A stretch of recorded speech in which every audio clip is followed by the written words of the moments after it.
maintenant sur le Disney Channel. Je veux vivre 100 ans, 6 mois. Je prends garde à vous, à moi, car je suis pas fou. Comme je disais à Pinocchio, Pinoc, il y a deux façons de faire les choses. La bonne façon et la mauvaise façon. Si tu veux que tout se passe bien, fais les choses de la bonne façon. Parce que si tu fais les choses de la mauvaise façon, c'est de la folie. Et seuls les fous font des folies. Ce qui est la mauvaise façon de faire. Tu comprends? Ça ne fait rien. On fait. Où en étais-je? Tout le monde peut être fou et ne pas faire ce qu'il faut.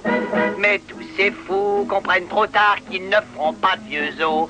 Oh, je suis pas fou, croyez-moi. Je veux vivre 100 ans, 6 mois. Je prends garde à vous, à moi, car je suis pas fou.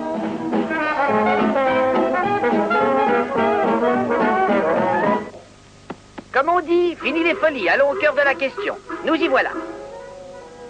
Le piéton.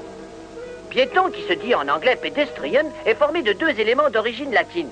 Le préfixe pedi, qui veut dire pied, le suffixe tris, qui veut dire avec. Nous retrouvons bien entendu le mot pied dans piéton. Depuis la venue de l'homme en ce monde, le moyen de locomotion le plus utilisé pour se rendre d'un endroit à un autre, c'est la marche. Le seul problème, c'était de se rendre d'un endroit à l'autre en toute sécurité. Dans le code de la route originelle, la priorité allait aux poids lourds. Aux environs de l'an 3000 avant Jésus-Christ, les premières routes pavées furent construites par les Égyptiens.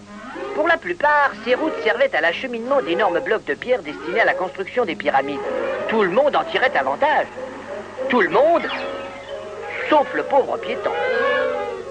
Vers l'an 312 avant Jésus-Christ, les Romains construisirent une forge-les-routes baptisée Voie Appienne. Assez large pour tout le monde, sauf, devinez qui? Le pauvre piéton. 1700 ans plus tard, sous le règne d'Édouard Ier d'Angleterre, il devint évident que la condition du piéton ne s'améliorerait guère. La première loi destinée à la protection du pauvre piéton fut donc établie. Interdiction aux cochons de circuler sur les routes entre 7 h du matin et 6 h du soir. Mais ce n'est qu'en 1781 que le piéton connut enfin le repos. Le premier trottoir fut posé dans la ville de Paris. Dès lors, le piéton pouvait circuler en toute sécurité. C'est à peu près à cette époque que l'on commença à porter le chapeau à large bord. Il y a peu de temps encore, le piéton avait de sérieux problèmes à Fairbanks, en Alaska.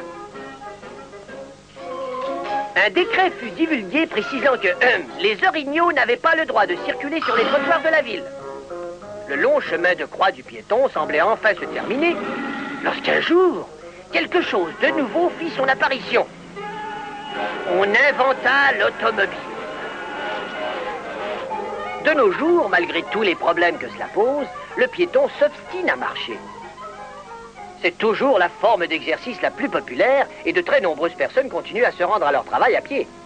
Le facteur, le soldat, le géomètre et vous, l'humble piéton.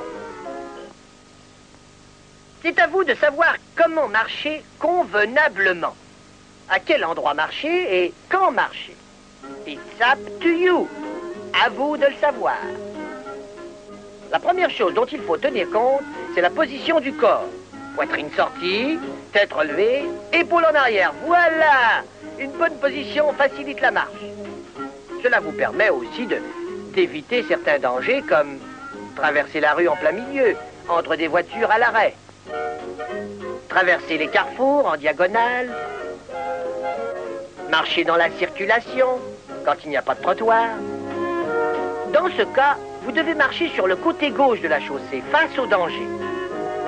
N'oubliez pas non plus que lorsque vous circulez de nuit, vous pouvez voir les voitures, mais que les conducteurs ne vous voient pas.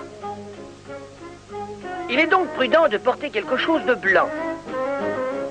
Restez sur les trottoirs, dans la mesure du possible. Traversez aux intersections, de préférence là où sont installés des signaux d'arrêt. Regardez des deux côtés avant de traverser. Marchez tranquillement, ne partez pas comme une flèche. Assurez-vous que toutes les voitures vont marquer l'arrêt avant de continuer à traverser. Le fait que vous voyez une voiture ne veut pas dire obligatoirement que le conducteur vous voit.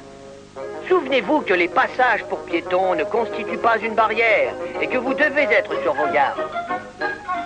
Il n'appartient qu'à vous, humble piéton, de vous tenir hors du passage des automobiles. Imaginons maintenant une sorte de concours entre vous et une espèce courante de fous. F-O-O-L égale fou. Vas-y, petit malin. À vos marques, prêts, partez! Tous les fous jouent dans la rue comme sur un terrain de jeu. Mais contre un adversaire dangereux, la partie est perdue. Maintenant, à vous. Oh, je suis pas fou, croyez-moi. Je veux compter jusqu'à 23. Je prends garde à vous, à moi, car je suis pas fou. Allez, propre à rien, continue. Tous les fous ne regardent pas devant ou derrière eux. Ils courent, ils glissent et patatras, c'est le saut périlleux. Revenons-en à notre garçon intelligent. Oh, je suis pas fou, croyez-moi. Je veux compter jusqu'à 33. Je prends garde à vous, à moi, car je suis pas fou. Fais voir ce que tu sais faire, grand bêta. Les fous font leur numéro, ils se croient intéressants. Mais ce n'est pas tout de monter haut, un jour on redescend. Oh, je suis pas fou, croyez-moi. Je veux compter jusqu'à 53. Je prends garde à vous, à moi, car je suis pas fou. Allez, à toi de jouer. Les fous descendent de voiture du côté du danger. S'ils sortent vivants de l'aventure, c'est en pièces détachées. Oh, je suis pas fou, croyez-moi. Je veux compter jusqu'à 103. Je prends garde à vous, à moi, car je suis pas fou. Le vainqueur! Félicitations! N'êtes pas fou, croyez-moi. Vous vivrez 100 ans, 6 mois. Prenez garde à vous, à moi, vous n'êtes pas fou.